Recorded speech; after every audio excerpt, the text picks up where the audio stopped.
सुशील वकील जी, आप ये बताइए कि Hindutva, icing on the cake है। हाँ, हिंदुत्व का फायदा नॉर्थ इंडिया में तो मिलता हुआ दिखाई पड़ता है, लेकिन साउथ में लोग एलिनेट होते हैं, हिंदुत्व काम करता हुआ दिखता नहीं। ऐसे में नहीं मोदी लगातार वहां प्रयास कर रहे हैं। आपको क्या पंकज जी, लगता है वो नॉर्थ साउथ में इंडिया भी में फल बीजेपी हो की रहा है ना। स्ट्रैटेजी हिंदुत्व हो सकती है? उत्तर प्रदेश इसका सबसे बड़ा प्रयोगशाला है, लेकिन साउथ में क्या मोदी की लोकप्रियता भुनाने की कोशिश की जाएगी? क्योंकि 370 पाने के लिए तो आपको साउथ में भी तो अपना टैली बढ़ाना होगा। वो कौन सा ऐसा स्टेट दिखाई पड़ता है जहां पर बीजेपी की स्थिति इंप्रूव होती हुई नजर आती है आपको? अपना ये पंकज जी, आप देख लीजिए इस बार साउथ में, वेस्ट बंगाल में, आंध्र प्रदेश में, या क्या कहते हैं उसको, या केरल में, इन जगहों पे बीजेपी का जो थोड़ा सा पहले जितनी सीटें थे, इस बार कम से कम 15-20 सीटें हर स्टेट में ज्यादा बढ़नी है।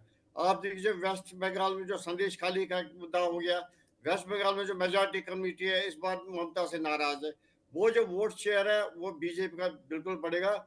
लेकिन मेरा मानना ये चीज़ है कि सोशल इंजीनियरिंग तो बीजेपी की है ही, बड़ी स्ट्रांग है। उसके अलावा इस बार के जो इलेक्शन, चाहे यूपी हो या बाकी अन्य स्टेटों में हो, उसमें बहुत सारा ये मेन जो मुद्दा है, राम मंदिर आएगा। आप देखिए राम मंदिर में हर दिन 2 लाख लोग दर्शन करके आते हैं, जो मोदी जी और बीजेपी के गुणगान करते हैं, योगी जी के गुणगान करते हैं। उससे क्या हुआ, पोलराइजेशन जो वोट से पहले हमारे यहाँ डाला गया था, जिस पार्टी को मुस्लिम वोट नहीं मिलेगा वो पार्टी इंडिया में कभी सरकार नहीं बना सकती, यूपी में नहीं बना सकती। वो जो था वो अब चेंज हो गया नरेटिव। आप देख लीजिए इस बार जो आर्टिकल 370 से भी बड़ा धक्का लगा बीजेपी को आगे जाने का। आगे आने वाला यूसीसी है, यूनिफॉर्म सिविल कोड, उससे भी बीजेपी का शेयर और बढ़ेगा। आप लीजिए इस बार मेरे ख्याल से बीजेपी 400 पार करेगा, यूपी में 62 से आगे बहुत सारा जाएगा। आगे और दूसरा जाएगा, चीज है आगे जाएगा। यूपी में आप एक चीज, आपने एक चीज आपने पंकज जी, एक चीज जी, यूपी में एक और जो बीजेपी के पक्ष में जाएगा, ये तो है ही, जो छोटी छोटी पार्टियां बीजेपी के साथ मिल रही है। आप देखिए बीजेपी में यूपी के इलेक्शन में 2019 में 62% उन्हें वोट डाला था। इस बार देख लीजिए वीमेन वोट जो है, मैक्सिमम वीमेन वोट बीजेपी के हक में जाएगा, क्योंकि जो औरतें महिलाएं हैं उनको बीजेपी की वजह से बहुत सारे फायदे मिले। इवन मुस्लिम महिला भी जो है, उनको जब 3 तलाक वगैरह की सुविधा वो हटा दिया मोदी जी ने, उनसे मुक्त कर दिया, वो भी इस टाइम बीजेपी के साथ, उनका वोट भी मैक्सिमम वोट बीजेपी के साथ जाएगा। देखिए, ये आप जो ये बात कह रहे हैं उसमें निश्चित तौर पर ये तो डिबेटेबल है, क्योंकि नॉर्थ और साउथ के बीच का जो डिवीजन है उसको बीजेपी कैसे पाट पाती है, ये एक बड़ा सवाल है। और खास तौर पर जो ये आंकड़ा दिया गया है आपकी बार 400 पार, अनुपम जी, 400 पार जब कांग्रेस ने किया था तो उसका ओवरऑल वोट परसेंटेज 49.10% था, और यह 1984 में हुआ था। बीजेपी 2019 में 37.36% वोट ला पाई है। अब सवाल यह उठता है कि बीजेपी की इच्छा 50% वोट पाने की भी है, आपको ओवरऑल 13% वोट बढ़ता हुआ कौन से राज्यों में नजर आता है? मैं ये समझना चाह रहा हूं, क्योंकि नॉर्थ इंडिया में बीजेपी अपना बेहतरीन परफॉर्मेंस दे चुकी है।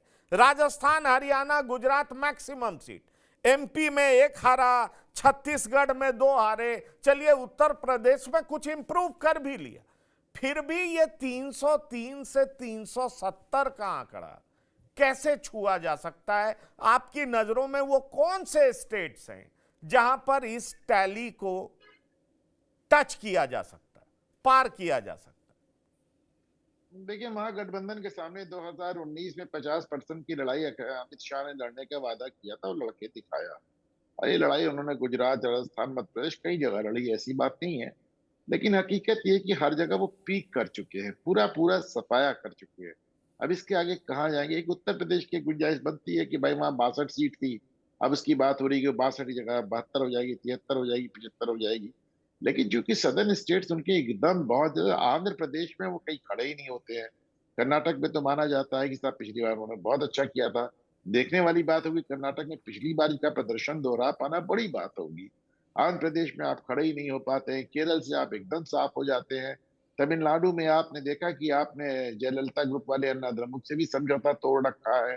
तो एक ये मैं देखिए 400 पार वगैरह ये वॉर क्राई है, एक नारा है, एक जोश भरने वाली बात है। और मेरा तो अपना एक चीज और मानना है पंकज जी, मैं हमेशा कहता हूँ कि भारतीय जनता पार्टी बात करती है 400 की और नजर निगाह रखती है 272। उसको लगता है सब 400 आए, 300 आए, 350 आए, वो अलग बात है, 272 के नीचे ना जाए। क्योंकि उसको मालूम कि उसको 271 आ गए तो एक सीट मिलना मुश्किल हो जाएगा।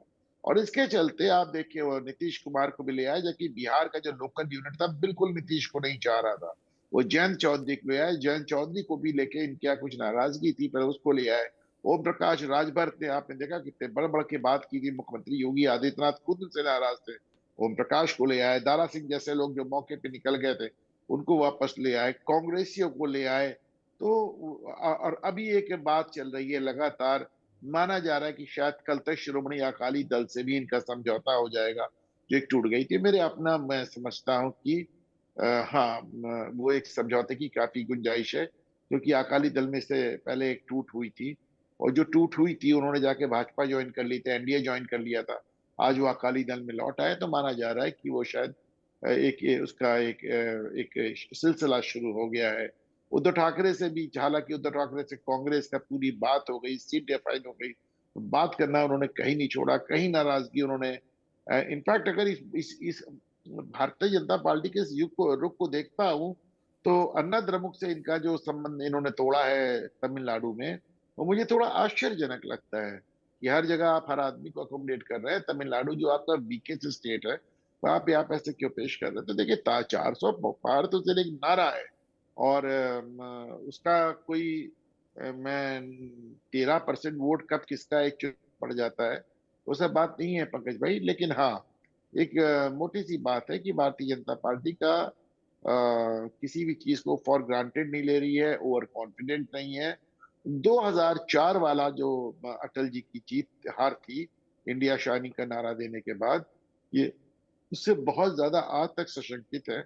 और इन्होंने कभी भी किसी चुनाव को पहले भी हल्के में नहीं लिया, और इस बार भी आप देखिए बात, मतलब वो 400 की बात करते हैं, लेकिन वो हर तरह का समझौता। आपने देखा कि इतनी लंबी सूची उन्होंने जारी की उत्तर प्रदेश में, पर सिवा उन सीटों के जिसपे वो हार गए, तो उन्होंने किसी भी विनिंग कैंडिडेट को हाथ नहीं लगाया।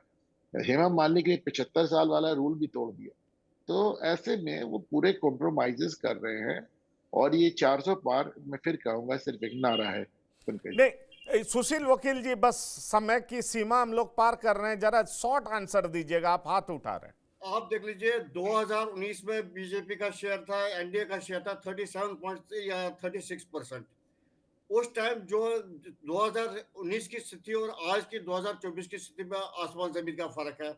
आप देख रहे इन 5 सालों में कितना बदलाव हो गया। पहले मोदी जी के 5 सालों में तो होगी तरक्की, लेकिन ये जो 5 साल है इनमें तो बिल्कुल ही भयंकर तरक्की होगी। आप देखिए इन्हीं 5 साल में राम मंदिर भी प्राण प्रतिष्ठान हो गया, उससे हिंदू वोट काफी बढ़ गया। उसके बाद देख लीजिए आर्टिकल 370 हट गया, उसकी वजह से एक वोट शेयर बढ़ गया। आप देख लीजिए इन 5 साल में एयरपोर्टों की इनॉग्रेशन, नेशनल हाईवेज की इनॉग्रेशन, उसके बाद वंदे मातरम, वंदे एक्सप्रेस ट्रेन 2-300 आगे, हर साइड से इन 5 सालों में देश बहुत आगे गया। उसका भी ये जो 37% वोट पिछले 2019 में था, इस बार बहुत आगे परसेंटेज भी जाने का पॉइंट है। आलोक जी आप हाथ उठा रहे हैं। पंकज जी ये सही कह रहे हैं कि परसेंटेज तो भागेगा, लेकिन वो राजीव गांधी वाला परसेंटेज अचीव नहीं होगा, क्योंकि वो अक्रॉस स्टेट्स वो लहराई थी या शहादत के प्रति सहानुभूति थी। वैसा साउथ में स्थिति नहीं है। अभी जो अनुपम मिश्रा जी ने जो विश्लेषण किया उसमें उन्होंने कैटेगोरिकली बताया एक एक स्टेट के बारे में, और वो वस्तु स्थिति है। लेकिन हाँ, जैसा कि वो राजनीतिक विशेषज्ञ वकील साहब कह रहे थे, परसेंटेज भागेगा, ये 37 से बढ़ के 41 साढ़े 41 पर जाके रुकेगा। उससे कितने सीट का इजाफा होता है वो भविष्य बताएगा, लेकिन किसी भी हालत में 49 और 50 क्रॉस आज के स्थिति में नहीं होगा। ये जो नारा दिया गया है राव ये साहब मोटिवेट करने के लिए दिया गया है राव कि साहब वर्कर मोटिवेटेड रहे जी पंकज और पब्लिक परसेप्शन में ये लगे कि हम ही आ रहे हैं सरकार में। आपका क्या कहना है? पंकज जी, कुछ बातें तो पहले समझने वाली बात है। एक नारा दिया जाता है एक राजनेता ऑपरेशन द्वारा की वजह से सारा कि हो रहा है। हाँ बोलिए बोलिए कि बोलिए। इतनी सीटें जीतेंगे, 400 जीतेंगे, 80 यूपी में जीतेंगे। अनुपम जी की बात बिल्कुल सही है, वत्स जी भी की बात से मैं सहमत हूँ। नारे और परसेंटेज पे पर सीट का कैंडिडेट नहीं जीत सकता, पहली चीज। दूसरा, आपने दक्षिण भारत की बात करी, तो उत्तर प्रदेश के में जब राम मंदिर बना तो उसके पहले ही काशी विश्वनाथ जब बन रहा था तो कई ऐसे कार्यक्रम किए गए। तमिलनाडु से डायरेक्ट ट्रेन चलाई है काशी के लिए, उसमें तमिल समागम करके एक आयोजन था, वो किया गया। प्रवासी भारतीय आयोजन किया गया जिसमें कई दक्षिण भारत के लोगों को बुलाया गया। और पंकज भाई, एक बात हमें भूलनी नहीं चाहिए कि हमेशा से कहा गया है दक्षिण ने हमें स्कॉलर्स दिए हैं भारत में, उत्तर ने हमें मंदिर दिए हैं, मध्य प्रदेश में हमें चीजें, टूरिज्म का एक फैक्टर दिया है। तो ये सारी चीजें समन्वय बनाती हैं। इस बीजेपी और समाजवादी पार्टी उत्तर प्रदेश में किस लेवल तक फाइट करती है वो देखने वाली बात है, क्योंकि बहुजन समाज पार्टी के कल की जो प्रेस कॉन्फ्रेंस हुई थी समाजवादी पार्टी की, उसको अगर एक नजर देखें तो जितने बसपा के लोग थे उसमें से 70% लोग आज समाजवादी पार्टी ज्वाइन कर चुके हैं। ये बात आप समझ लीजिए। तो बसपा का वोट शेयर और क्या वो होगा चुनाव में, लोकसभा में, आप उसका चलिए आकलन चलिए, अब मुझे हम नहीं लोग लगता अब कुछ हम लोग प्रभावी समय की सीमा को पार कर चुके हैं और अब बड़ा सवाल यही है कि मिशन 80 बीजेपी क्या जो उसका मिशन है 80 उसको पार कर पाएगी, अपने लक्ष्य को भेद पाएगी, और ये किस तरीके से 400 सीटों तक पहुंचने का जो बीजेपी का लक्ष्य है उसमें मददगार साबित होगा, ये देखने वाली बात है। अनुपम जी आपका, आलोक जी आपका, राव साहब आपका और सुशील वकील जी आपका, आप तमाम मेहमानों का बहुत बहुत धन्यवाद, शुक्रिया सियासत की बात में शामिल होने के लिए। तो सियासत की बात में इतना ही। ताज़ा तरीन खबरों के लिए आप देखते रहिए TV9 उत्तर प्रदेश उत्तराखंड। धन्यवाद, नमस्कार।